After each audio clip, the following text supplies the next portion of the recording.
Welcome back any fans, स्वागत है आप लोगों का ब्लीच के एक और नए पार्ट में। अगर आप लोगों ने अभी तक इसके पिछले पार्ट को नहीं देखा है तो उसका लिंक आपको डिस्क्रिप्शन बॉक्स में मिल जाएगा, तो याद से उसे देख लेना, नहीं तो ये पार्ट कुछ भी समझ में नहीं आएगा। और मैं आप लोगों से एक रिक्वेस्ट करना चाहता हूँ कि आप सभी वीडियोस तो देखते हैं लेकिन चैनल को सब्सक्राइब नहीं करते, तो सब्सक्राइब कर दिया करो। तो देरी ना करते हुए शुरू करते हैं आज के इस पार्ट को। तो जैसा कि पिछले पार्ट में हमने देखा था, इचिडा के पीछे खोलो पड़ चुका था और वो इचिडा को मारने ही वाला होता है। इचिडा इससे लड़ नहीं पाता क्योंकि उसके पास अपनी क्विंसी पावर नहीं है, लेकिन फिर भी इचिडा अपनी पूरी कोशिश करता है, लेकिन इन सब का कोई भी फायदा नहीं होता और वो होलो इचिडा को मारने ही वाला होता है। लेकिन तभी वहाँ पर आता है इचिडा का बाप रियुकेन इचिडा, जो इस होलो को अपने एक ही अटैक में दूर कर देता है। रियुकेन को यहाँ देखकर इचिडा बहुत हैरान होता है और अब आगे रियुकेन के पास अपनी क्विंसी पावर देखकर इचिडा बहुत हैरान होता है और वो रियुकेन से पूछता है कि उसके पास भला क्विंसी पावर क्यों है, क्योंकि उसे तो लगता था कि क्विंसी की स्किल्स कोई भी काम की नहीं है और वो क्विंसी से सख्त नफरत करता है। तो अब वो भला क्विंसी पावर्स को ही क्यों यूज कर रहा है, जिस पे रियुकेन इचिडा को ट्रोल करके कहता है कि उससे क्विंसी पावर पे कोई भी दिलचस्पी नहीं है और वो करे तो करे क्या, क्योंकि इचिडा के पास इतनी काबिलियत है ही नहीं। ये सुनकर इचिडा को बहुत बुरा लगता है। रियुकेन फिर से कंटिन्यू करता है कि वो क्विंसी वंशज का मेंबर है तो उसके पास क्विंसी पावर तो होना ही है, और फिर वो अपने पॉकेट से एक चेन को निकालता है और असलियत में ये चेन एक क्विंसी क्रॉस होता है जो इचिडा को बहुत पहले उसके दादाजी ने भी दिखाया था। ये देखकर इचिडा कंफ्यूज होता है, लेकिन तभी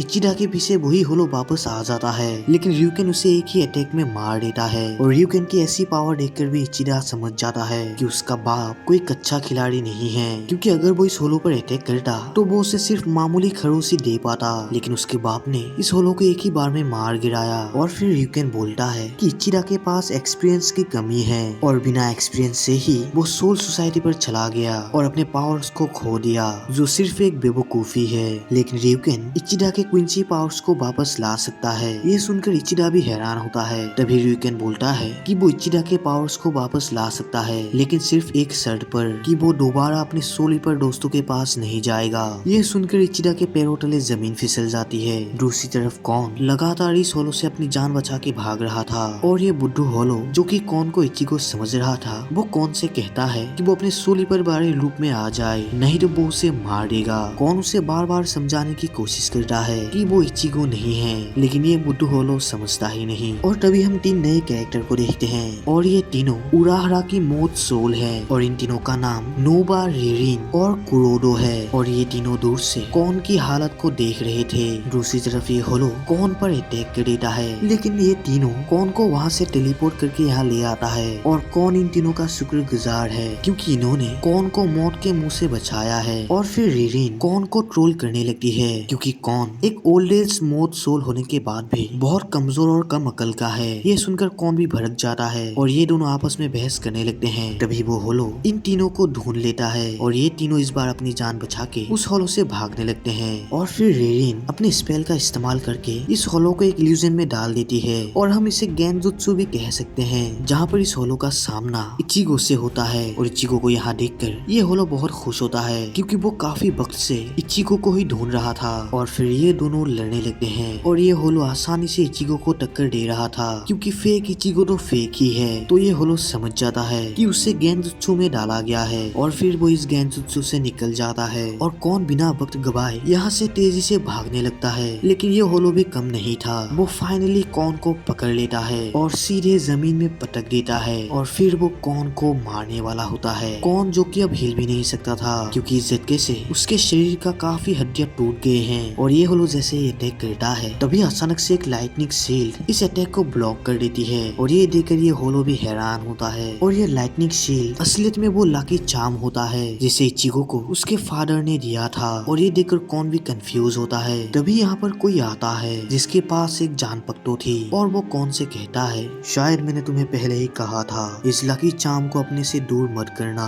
ये होलो उस आदमी से पूछता है कि वो है कौन, और ये बंदा और कोई नहीं बल्कि इचिगो के फादर इचिन कुरोसाकी होता है। और लिटरली ये बंदा भी एक सोल रीपर होता है और ऐसा वैसा सोल रीपर नहीं, एक कैप्टन लेवल का सोल रीपर। और दूसरी तरफ हिराको और इचिगो इचिन की स्पेशल प्रेशर को सेंस करके ही घबरा जाते हैं कि इतनी तगड़ी स्पेशल प्रेशर वाला ये बंदा है कौन। इस बात बात से बेखबर इचिगो कि ये बंदा और कोई नहीं बल्कि उसका फालतू बाप ही है। और हिराको अपना दिमाग दौड़ाने लगता है कि उसने ये स्पेशल प्रेशर कभी सेंस किया है या नहीं। और इचिगो इस मौके का फायदा उठाकर यहाँ से कट लेता है। हिराको उसे रोकने की कोशिश करता है लेकिन इचिगो उसे जाते हुए कहता है कि उससे उनके ग्रुप पर जाने पर कोई भी दिलचस्पी नहीं है और वो एक सोल ईपर है जो अपनी ईमानदारी को कभी नहीं भूलेगा। और वो ये बोलकर यहाँ से रफू चक्कर हो जाता है। और तभी हिराको को उसका बॉस कॉल करता है और उसे गाली के ऊपर गाली सुनाने लगता है क्योंकि हिराको इचिगो को उनके ग्रुप पर शामिल नहीं कर पाया। दूसरी तरफ इचिन कॉन को लकी चार्म वापस लौटा देता है और उससे कहता है कि ये लकी चार्म उसने कॉन के लिए ही बनाया था, ना कि इचिगो के लिए। और कॉन ये जानकर हैरान था कि इचिन को उसका असली नाम भी पता है और वो ये भी जानता है कि वो असली इचिगो नहीं है। और वो इचिन से पूछ देता है कि उसे कब पता चला कि वो असली इचिगो नहीं है, जिसपे इचिन कहता है कि उसे ये बात शुरुआत से ही पता है जब से कॉन इचिगो के बॉडी पर और उसके घर पर आया है। लेकिन वो ये जानकर भी अनजान बन के रहा ताकि इचिगो और कॉन को शक ना हो। और इचिन उराहारा की तीनों मोथ सोल्स के बारे में भी जानता है। तो ये देखकर ये तीनों बाहर निकल आते हैं जो इचिन को देखकर छुपे हुए थे। और फिर ये होलो इचिन से कहता है कि उससे इचिन से कोई मतलब नहीं है, उसे तो मतलब सिर्फ इचिगो कुरोसाकी से है। और वो इचिन से पूछता है कि इचिगो कहाँ पर है। और बाप होने के नाते इचिन ये जानता ही है, लेकिन इसके रिप्लाई में इचिन बोलता है कि उसे इचिगो के बारे में कुछ नहीं पता और इचिगो यहाँ पर हो या ना हो उसे कोई फर्क नहीं पड़ेगा क्योंकि ये होलो इचिन के हाथों ही मारा जाएगा। ये सुनकर ये होलो भड़क जाता है और अपना बदला इचिन से ही लेने को सोचता है। और वो ये जानता था कि इचिन कोई मामूली बंदा नहीं है, तो फिर वो अपने असली रूप में ट्रांसफॉर्म हो जाता है जो कि अब हद से बड़ा बन चुका था। और उसके पास एक मेगा जानपक्टो भी है। तो ये होलो इन तीनों को ट्रोल करने लगता है कि अब तो वो बहुत बड़ा हो चुका है और उसके पास एक काफी लंबी और बड़ी जानपक्टो भी है। तो उसके जानपक्टो के सामने इचिन की छोटी जानपक्टो कुछ भी नहीं। कौन जो कि इस बात से हैरान है कि आखिर होलो के पास एक जानपक्टो क्या कर रही है, जानपक्टो तो सिर्फ सोल ईपर्स के पास होती है। तो ये सुनकर इचिन क्लियर करता है कि इन जैसे बड़े होलो बस एक एक्सपेरिमेंट है और ये एक्सपेरिमेंट कोई खुफिया टीम करती है। और ये एक्सपेरिमेंट होलोस अगर अपने होलो मास्क को हटाने में कामयाब हो गए तो ये किसी भी सोल ईपर के पावर को एब्जॉर्ब कर सकते हैं और उनकी जानपक्टो को भी यूज कर सकते हैं। लेकिन इसके पास जानपक्टो होने से भी कोई फर्क नहीं पड़ेगा क्योंकि ये है तो एक होलो ही।